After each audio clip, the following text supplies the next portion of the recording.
తాకట్టులో ఉన్న బంగారాన్ని విడిపించి ఆ రోజున్న మార్కెట్ ధర కట్టి మిగిలిన డబ్బును మీకు అందిస్తుంది కొమ్మూరి గోల్డ్. నేను మీ ముఖేష్. ఈరోజు మనతో పాటు ఉన్నారు శ్రీపాద శ్రీ వల్లభ దత్తపీఠం వ్యవస్థాపకులు శ్రీమతి లతా బుట్ల గారు. నమస్కారం మేడం. నమస్కారం ముఖేష్ గారు. మేడం, చాలా సమస్యల నుంచి బయటపడేసే దత్తాత్రేయ స్వామి వారి మంత్రం ఏదైనా ఉందా? చాలా మంది చెప్తా ఉంటారు దత్తాత్రేయ స్వామిది సిద్ధ మంత్రం అని చెప్తా ఉంటారు. అది చదివితే నిజంగానే దాని నుంచి బయటపడతాం, దాంట్లో ఎటువంటి సందేహం లేదంటారు. ముఖ్యంగా ఆ మంత్రం యొక్క రహస్యం ఏంటి? అది చదవడం వల్ల నిజంగానే తీవ్రమైన సమస్యల నుంచి బయటపడతారా?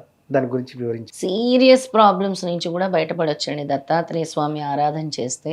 Okay. Serious, very serious problems, critical conditions అంటాం చూసారా.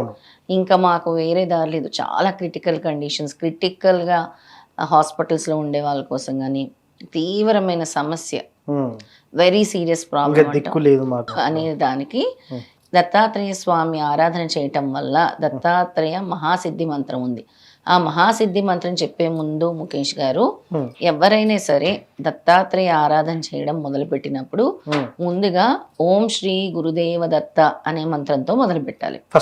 ఫస్ట్ శ్రీ గురుదేవ దత్త, దత్త అనే నామంతోనే అసలు సర్వపాపహరణం. దత్త అనే నామం పలికితే చాలు, అసలు ఆ నామం మన నోట్లో నుంచి వస్తున్నది, మన నోటి వెంట వస్తున్నది అని అంటే ఎన్నో జన్మల పుణ్యఫలం ఉంటేనే వస్తుంది. ఎలా చేయాలి మరి? దత్తాత్రేయ సిద్ధి ఎలా పొందాలి అని అంటే ముందుగా రోజులో ఫస్ట్ 10 నిమిషాల నుంచి మొదలు పెట్టండి. ఓం శ్రీ గురుదేవ దత్త అనే నామజపం కళ్ళు మూసుకొని ఒక పీస్ఫుల్ మైండ్ ఉండాలి. అంటే అలాంటి ప్రదేశాన్ని మీరు ఎంచుకోవాలి. మీ ఇంట్లో అయినా, ఏదైనా ఒక రూమ్ లో అయినా సరే తలుపు గడిపెట్టేసుకోండి, లేదా మీ పూజా మందిరంలోనైనా తలుపు, అంటే ఇంకా అక్కడ ఎవరు డిస్టర్బెన్స్ ఉండకూడదు. ఒక చోట కూర్చోండి, కళ్ళు మూసుకోండి. ఓం శ్రీ గురుదేవ దత్త, శ్రీ గురుదత్త లేదా ఓం శ్రీ గురుదేవ దత్త అనుకుంటూ 10 నిమిషాల నుంచి నెక్స్ట్ వీక్ 20 నిమిషాలకి, ఆ నెక్స్ట్ వీక్ 30 నిమిషాలకి, ఆ నెక్స్ట్ వీక్ 45 మినిట్స్కి కళ్ళు మూసుకొని ధ్యానం చేస్తూ ఈ మంత్ర జపం చేస్తూ దత్తాత్రేయ స్వామి రూపాన్ని తలుచుకోవాలి. అలా తలుచుకోవటం వల్ల ముందుగా మీ కార్మిక్ అంటే మీ కర్మలన్నీ కూడా నెమ్మది నెమ్మదిగా తొలుగుతాయి. స్పిరిచువల్లో ఒక మెట్టు ఎదుగుతారు. తర్వాత మీరు ఏం చేసినా ఆ సిద్ధి అంటారు చూసారా, దత్తాత్రేయ అనుగ్రహం ముందు పొందుతాం. ఆ తర్వాత దత్తాత్రేయ మహాసిద్ధి మంత్రానికి వెళ్ళాలి. నేను ఇప్పుడు చెప్పే దత్తాత్రేయ మహాసిద్ధి మంత్రము చాలా చాలా పవర్ఫుల్ అన్నమాట. ఎంత పవర్ఫుల్ అంటే అది ఆల్మోస్ట్ మనలోని జాగృతం చేస్తుంది కుండలిని శక్తిని. కుండలిని శక్తిని జాగృతం చేస్తుంది, స్పిరిచువల్ అవేకనింగ్ చేస్తుంది, దత్తాత్రేయ స్వామి అనుగ్రహం సంపూర్ణంగా పొందుతుంది.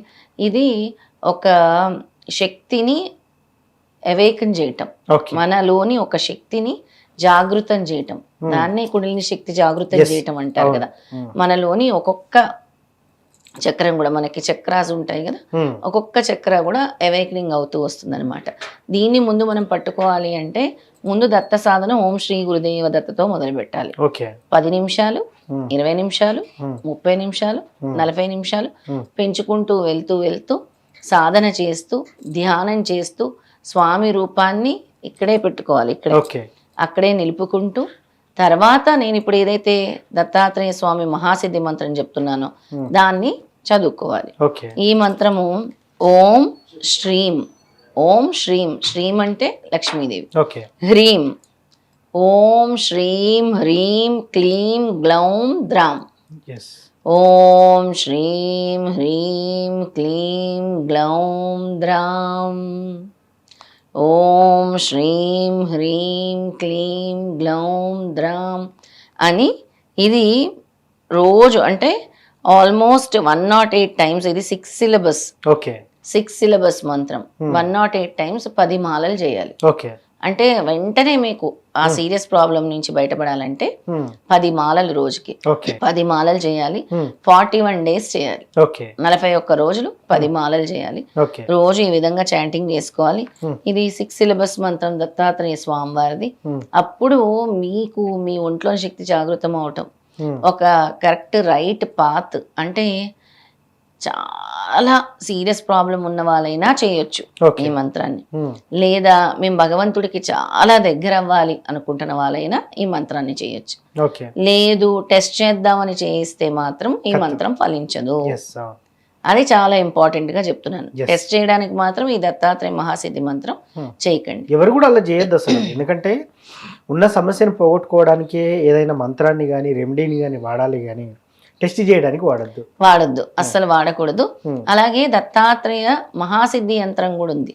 అంటే దత్తాత్రేయ స్వామికి చాలా దగ్గర అవ్వాలంటే ఈ యంత్రాన్ని మీ ఇంట్లో పెట్టుకొని ఈ యంత్రాన్ని ప్రతిరోజు పూజించి చక్కగా మనము గంగా జలంతో రోజ్ వాటర్తో శుభ్రం చేసి గంధం బొట్టు పెట్టి ఈ యంత్రాన్ని చక్కగా పువ్వులతో పెట్టి గంధము కుంకుమ పెట్టి పూజించి ధూపం వేసి కూడా ఈ మంత్రాన్ని స్టార్ట్ చేసుకోవచ్చు. ఓకే. దత్తాత్రేయ స్వామి వారి మహాసిద్ధి యంత్రం. ఓకే. సో ఇలా పూజ చేసుకోవడం వల్ల నిజంగా వీళ్ళు పడే కష్టాలు ఏదైతే ఉన్నదో దాని నుంచి 41 రోజుల 21 రోజుల మేడం బయటపడేదానికి 41 days అని చెప్పాం మనం. 41 days లో ఒక సొల్యూషన్ అనేది స్వామి ఇస్తారు. ఓకే.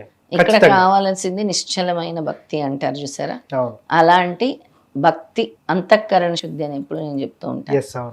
అది కావాలి.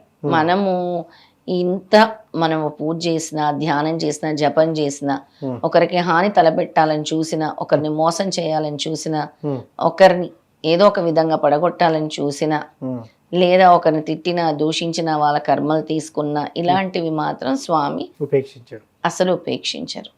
ముందు స్వామి కోరుకునేది ఏంటంటే మంచి ధర్మ మార్గం, అలాగే నిజాయితీ, అలాగే ప్రేమ, కరుణ, దయ, దానం, ధర్మం, అహంకారహితం. అహంకారం ఉండకూడదు, ఇగో అస్సలు ఉండకూడదు. నేను అన్నామంటే ఇంత చేసిన సిద్ధి కూడా పైనుంచి కింద పడేస్తాడు స్వామి. అంతా స్వామి.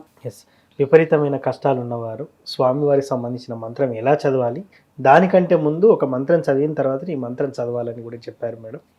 ఖచ్చితంగా మీరు నిజంగానే అన్ని కష్టాలతో బాధపడుతున్న వారు 41 రోజులు క్రమం తప్పకుండా చేస్తే ఖచ్చితంగా స్వామివారి అనుగ్రహించి ఆ కష్టాల నుండి బయటపడతారని చాలా చక్కగా చెప్పారు మేడం. ధన్యవాదాలు. నమస్తే అండి.